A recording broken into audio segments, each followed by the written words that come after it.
mengenai latar belakang pembentukan koloni-koloni di Australia. Di antaranya itu ada koloni Tasmania, Queensland, Western Australia, South Australia, dan juga Victoria. Yang pertama saya akan menjelaskan mengenai koloni Tasmania.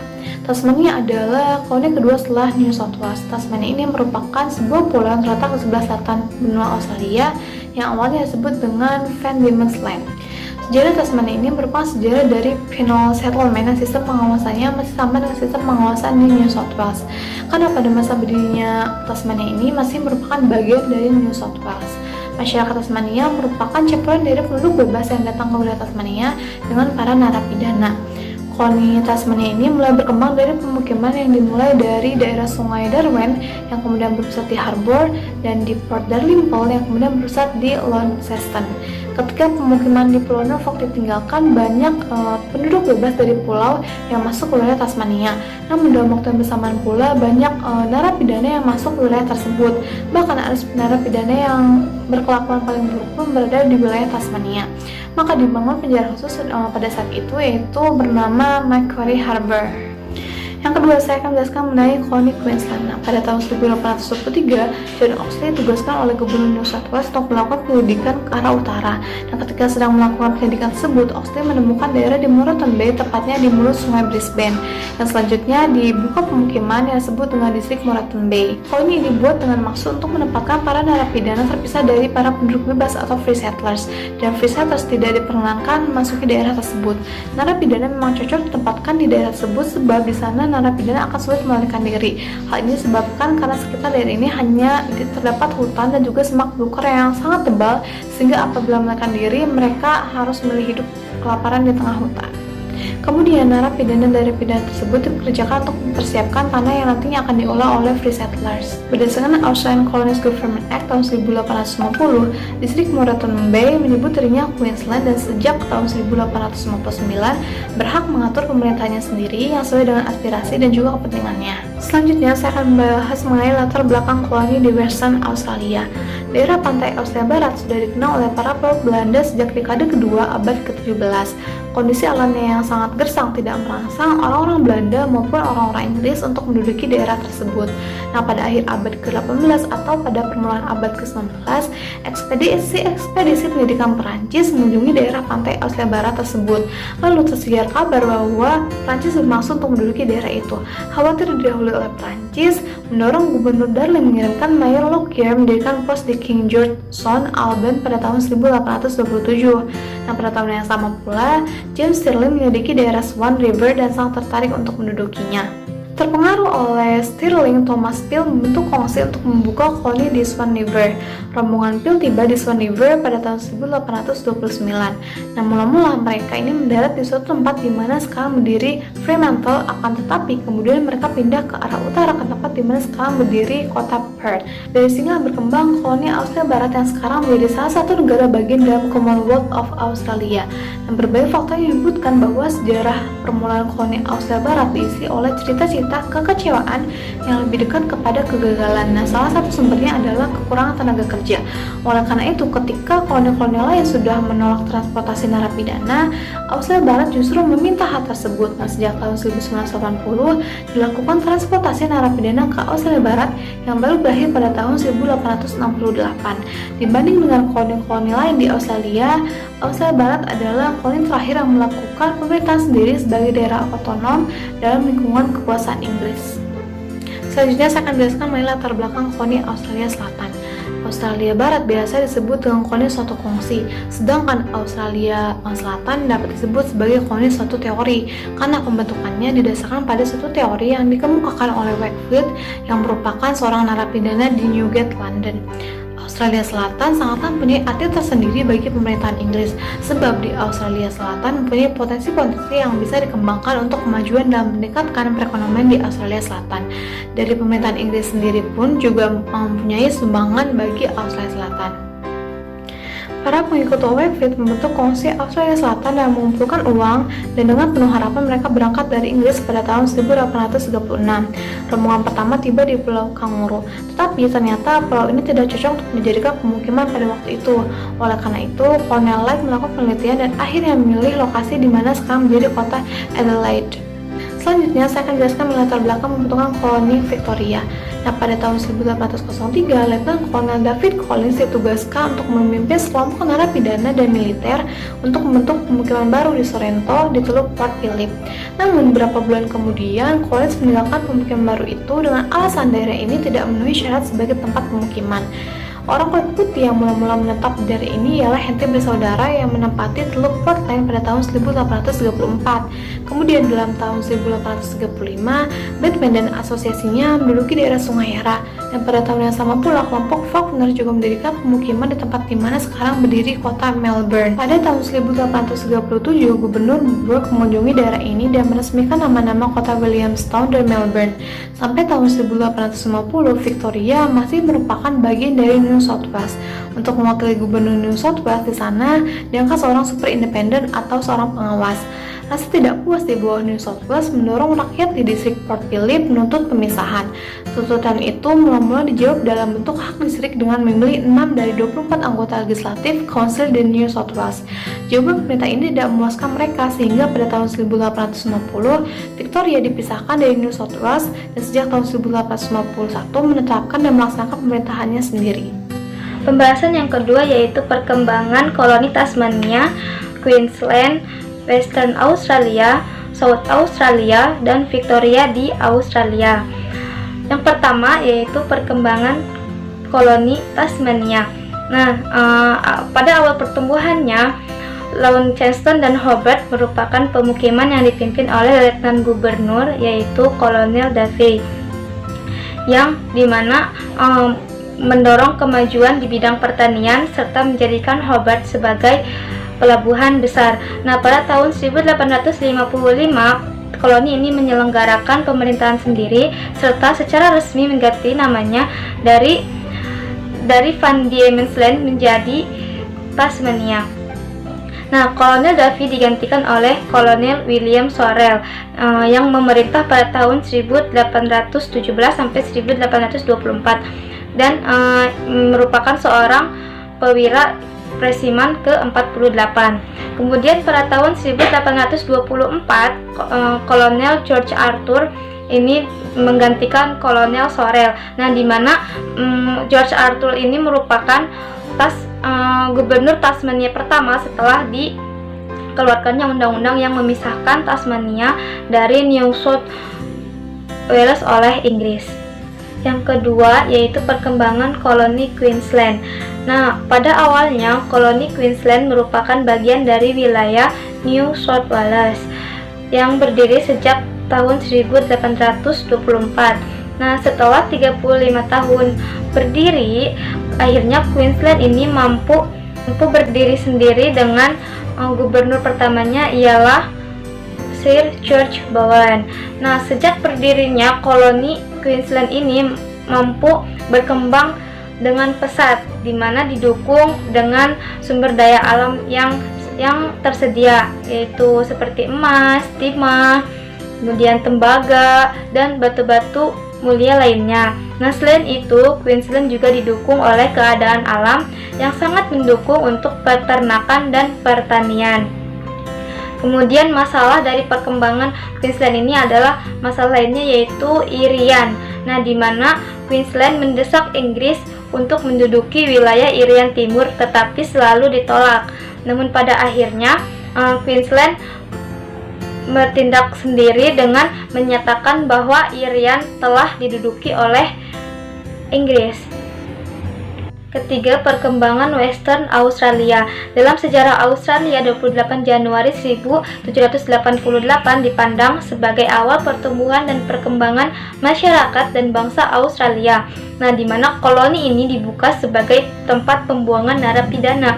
Kemudian, masalah yang dihadapi pada koloni ini yaitu kurangnya tenaga kerja, dan buruh narapidana pun menjadi solusi ideal untuk pembangunan prasarana dan salah satu tugas mereka adalah pembangunan penjara yang dimana tempat itu merupakan tempat mereka ditahan. Nah, setelah 140 tahun, penjara ini pun kini termasuk ke dalam warisan dunia dan menjadi salah satu daya tarik di wilayah Australia Barat.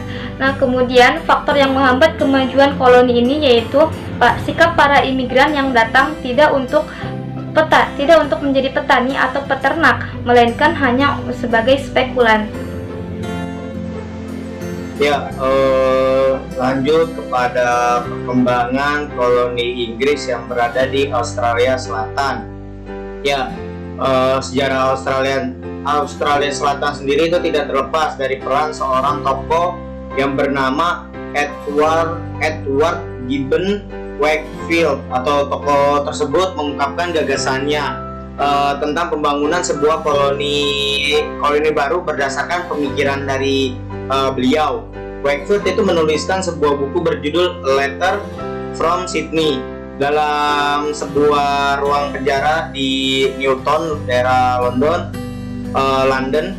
Buku itu diterbitkan pada tahun 1829. Isinya secara garis besar yaitu merupakan ide-ide tentang pembuatan suatu koloni baru. Salah satu ide Wakefield yang perlu dicatat karena mempunyai pengaruh besar dalam rangka pembentukan atau pembuatan koloni baru, ia mengatakan bahwa semua koloni itu harus segera mungkin atau sesegera mungkin diberikan status kepemerintahannya secara sendiri. Nah, keistimewaan ide dari beliau lah yang membuat diri beliau ini berbeda daripada orang-orang pada saat itu, karena ketika zaman itu atau zaman tersebut itu orang-orang tersebut itu masih berpikiran bahwasanya apabila koloni-koloni dari daerah atau yang dibuat oleh induk negara itu mempunyai kepemerintahan secara sendiri, itu dijamin pasti suatu saat para koloni tersebut akan memisahkan diri dari induknya. Nah, itu merupakan awal dari perkembangan koloni Inggris di Australia Selatan. Nah, lalu itu ada bentuk perkembangan kolonialisasi yang dilakukan Inggris di Australia Selatan, yaitu adalah bentuk dari sistem kepemimpinan daerah tersebut. Nah, di sini kolonialisasi yang dilakukan oleh Inggris di Australia Selatan itu adalah pembentukan gubernur pertama untuk koloni daerah Australia Selatan, yaitu adalah gubernur pertamanya adalah Kapten Hindmarsh. Nah, selain gubernur itu ada juga komisaris residen yang ditunjuk oleh Dewan Komisaris dan yang bertugas mencari uang untuk segala keperluan koloni itu. Pada saat itu juga atau pada saat di zaman gubernur pertama ini, di zaman Kapten Hindmarsh ini, itu ada dualisme di kepemimpinan koloni di Australia Selatan, yaitu dipimpin oleh gubernur dan ditunjuk pula oleh Dewan Komisaris, karena untuk penunjukan dari gubernur itu langsung dari pemerintah pusat Inggris, sedangkan dari Dewan Komisaris ini adalah itu penunjukan untuk komisaris residen. Jadi seperti itu. Jadi ada dualisme kepemimpinan pada saat kepemimpinan gubernur yang pertama. Nah, lalu akhirnya pemerintah Inggris ini memanggil pulang kedua pejabat tersebut. Kedua pejabat tersebut siapa? Yaitu adalah Kapten Hindmarsh dan tadi adalah komisaris residen yang ditunjuk oleh Dewan Komisaris. Komisaris residen yang ditunjuk oleh Dewan Komisaris.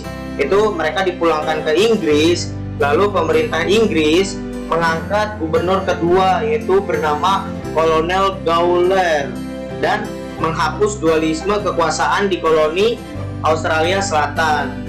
Nah, ketika Gawler itu ketika gubernur kedua yang bernama Gawler tersebut tiba, itu keadaan koloni di Australia Selatan itu sangat buruk, karena terutama pasca dari adanya dualisme kepemimpinan di koloni Australia Selatan, itu banyak juga yang menyimpan dari teori Wakefield dari keadaan perekonomian saat itu memang tidak terkendali, atau memang benar-benar pada saat itu uang tidak ada, terus pekerjaan untuk para buruh itu tidak ada juga. Lalu tanah yang diolah itu untuk para pendatang yang ingin menempati koloni Australia Selatan itu sangat sedikit, dan para ternak pun dan lain-lainnya itu hanya ada beberapa saja, dan itu sangat tidak bisa menghidupi koloni Australia Selatan. Nah, dalam keadaan buruk seperti itu,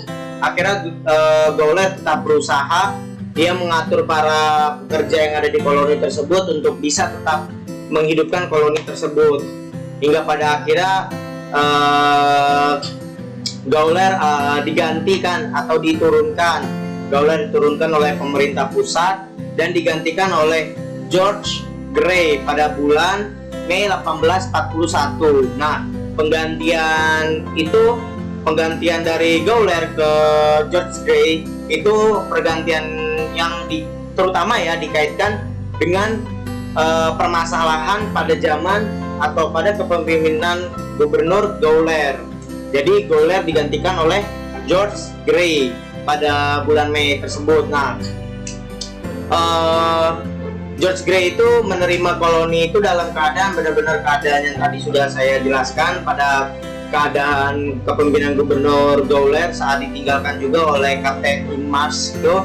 Jadi George Grey ini benar-benar koloni Australia Selatan itu benar-benar lagi bangkrut dan benar-benar tidak mempunyai uang sama sekali, dan keadaannya lebih buruk daripada keadaan dari Gawler karena permasalahan yang ada pada saat kepemimpinan Gubernur Gawler. Nah, tapi di situ George Grey itu bertanggung jawab sangat penuh mengenai koloninya agar benar-benar tetap hidup, benar-benar tetap ada, dan tidak hilang koloni Inggris yang ada di Australia Selatan. Akhirnya dan Grey pula atau George Grey itu merupakan gubernur atau pimpinan atau orang yang menemukan sebuah tambang tembaga itu di daerah Australia Selatan.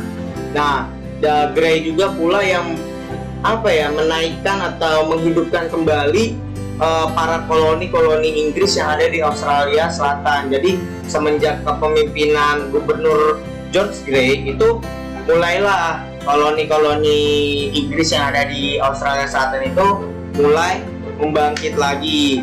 Nah,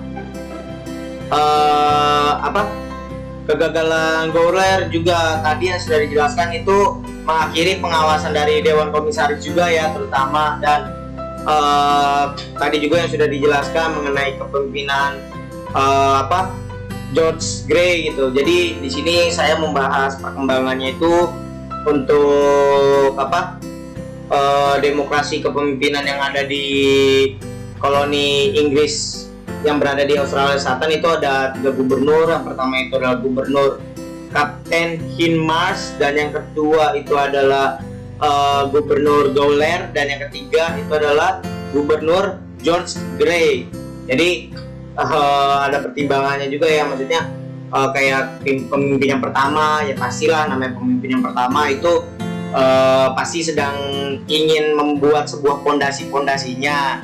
Nah, lalu mungkin di kepemimpinan yang kedua ini ingin segera bangkit-bangkitnya, tapi ada permasalahan karena terjadi dualisme pada gubernur yang kedua. Akhirnya digantikanlah oleh Gubernur Gawler, dan tetapi nyatanya pada saat kepemimpinan Gawler, koloni Inggris yang berada di Australia Selatan ini mengalami kemunduran. Akhirnya ada pergantian kepemimpinan juga, yaitu dari Gawler ke George Grey, dan akhirnya kolonialisasi Inggris yang berada di Australia Selatan atau koloni Inggris yang ada di Australia Selatan itu mengalami peningkatan pada kepemimpinan Gubernur Grey.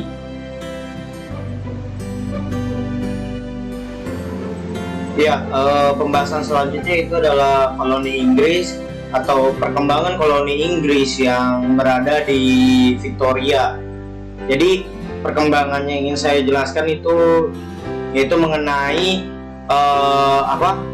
peningkatan dari perekonomian yang ada di Victoria pada saat disebut juga itu demam emas ya, karena Jadi kenapa bisa ada sebutan demam emas tersebut yang ada di Victoria, yang terjadi oleh koloni Inggris yang ada di Victoria itu pada akhir tahun 1851 itu di Victoria itu kembali ditemukan beberapa daerah di Victoria itu seperti ada Ballarat, Buninyong, dan Bendigo Creek, ya Bendigo Creek.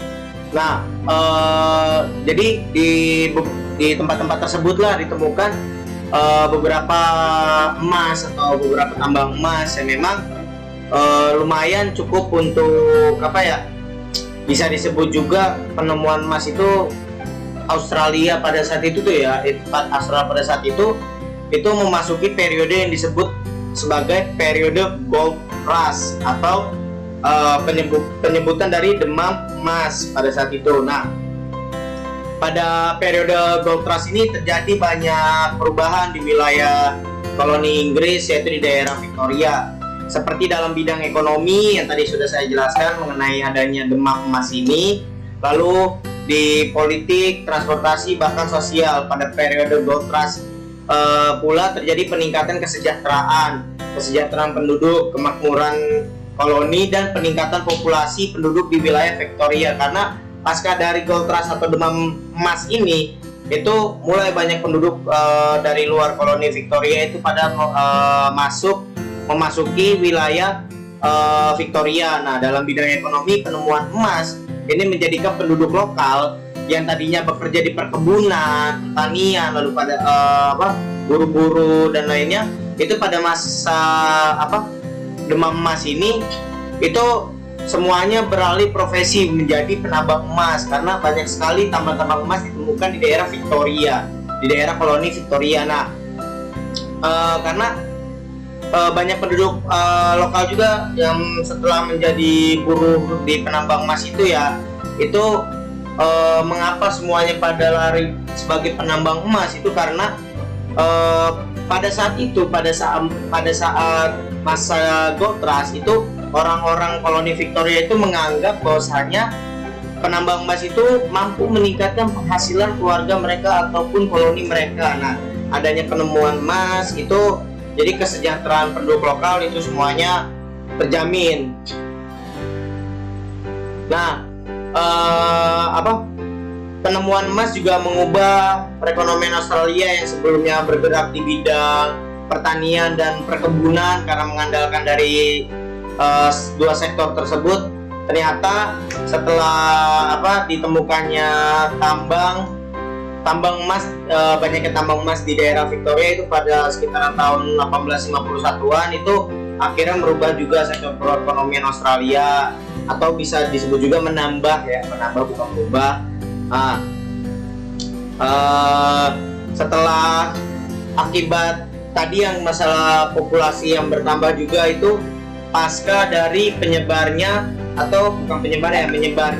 berita-berita mengenai tambang emas yang ada di Victoria. Nah, itu mengakibatkan populasi di Victoria atau koloni Victoria itu meningkat karena banyak khususnya orang-orang dari luar Victoria itu masuk ingin berinvestasi di Victoria ataupun ingin tinggal di sana menjadi penambang emas atau bekerja sebagai penambang emas. Nah, keadaan sosial masyarakat di Victoria pun sempat berubah. Keadaan sosial tersebut berubah karena banyaknya imigran yang masuk membawa budaya dan bahasa-bahasa mereka, bahasa-bahasa luar. Tadi yang telah saya sebutkan juga, pasca dari berita adanya tambang emas yang banyak di koloni Victoria, itu membuat koloni Victoria itu kedatangan banyak tamu yang ingin menempati di daerahnya, yaitu seperti ingin menjadi penambang emas, berinvestasi dan lain hal. Nah, di situ juga akhirnya terjadi sebuah perubahan sosial yang ada di koloni Victoria. Karena apa? Karena budaya luar yang dibawa oleh para imigran ke dalam koloni Victoria. Nah, mungkin itu juga yang dapat saya jelaskan mengenai perkembangan koloni Inggris yang ada di daerah koloni Victoria. Selanjutnya saya serahkan ke pemateri selanjutnya untuk menjelaskan materi yang akan dibawakan pada presentasi hari ini.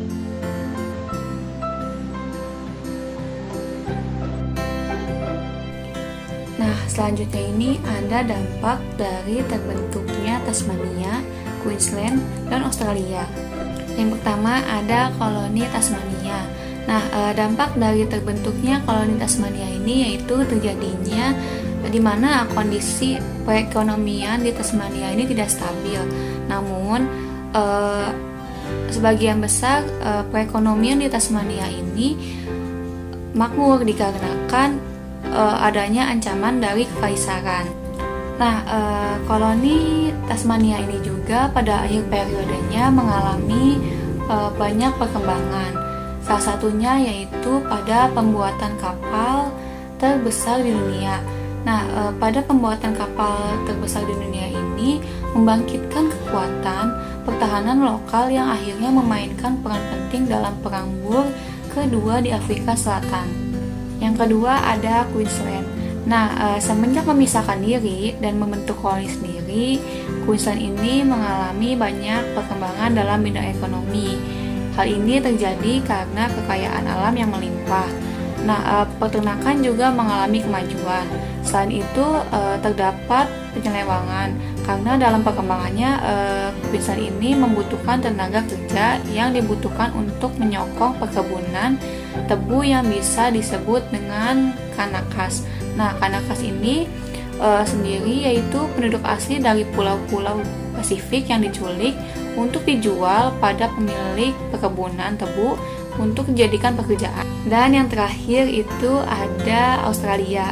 Nah, dampak dari terbentuknya Australia ini yaitu pada masa gubernur yang pertama, yaitu Kapten Hindmarsh. Nah, pada masa Kapten Hindmarsh ini banyak terjadi penyimpangan dualisme pada kepemimpinan yang menimbulkan persoalan. Nah, adapun penyimpangan yang lainnya adalah praktek maklar tanah. Praktek maklar tanah ini yaitu mereka membeli tanah dan tidak diolah menjadi lahan perkebunan, melainkan mereka ini menjual kembali tanah tersebut untuk memperoleh keuntungan.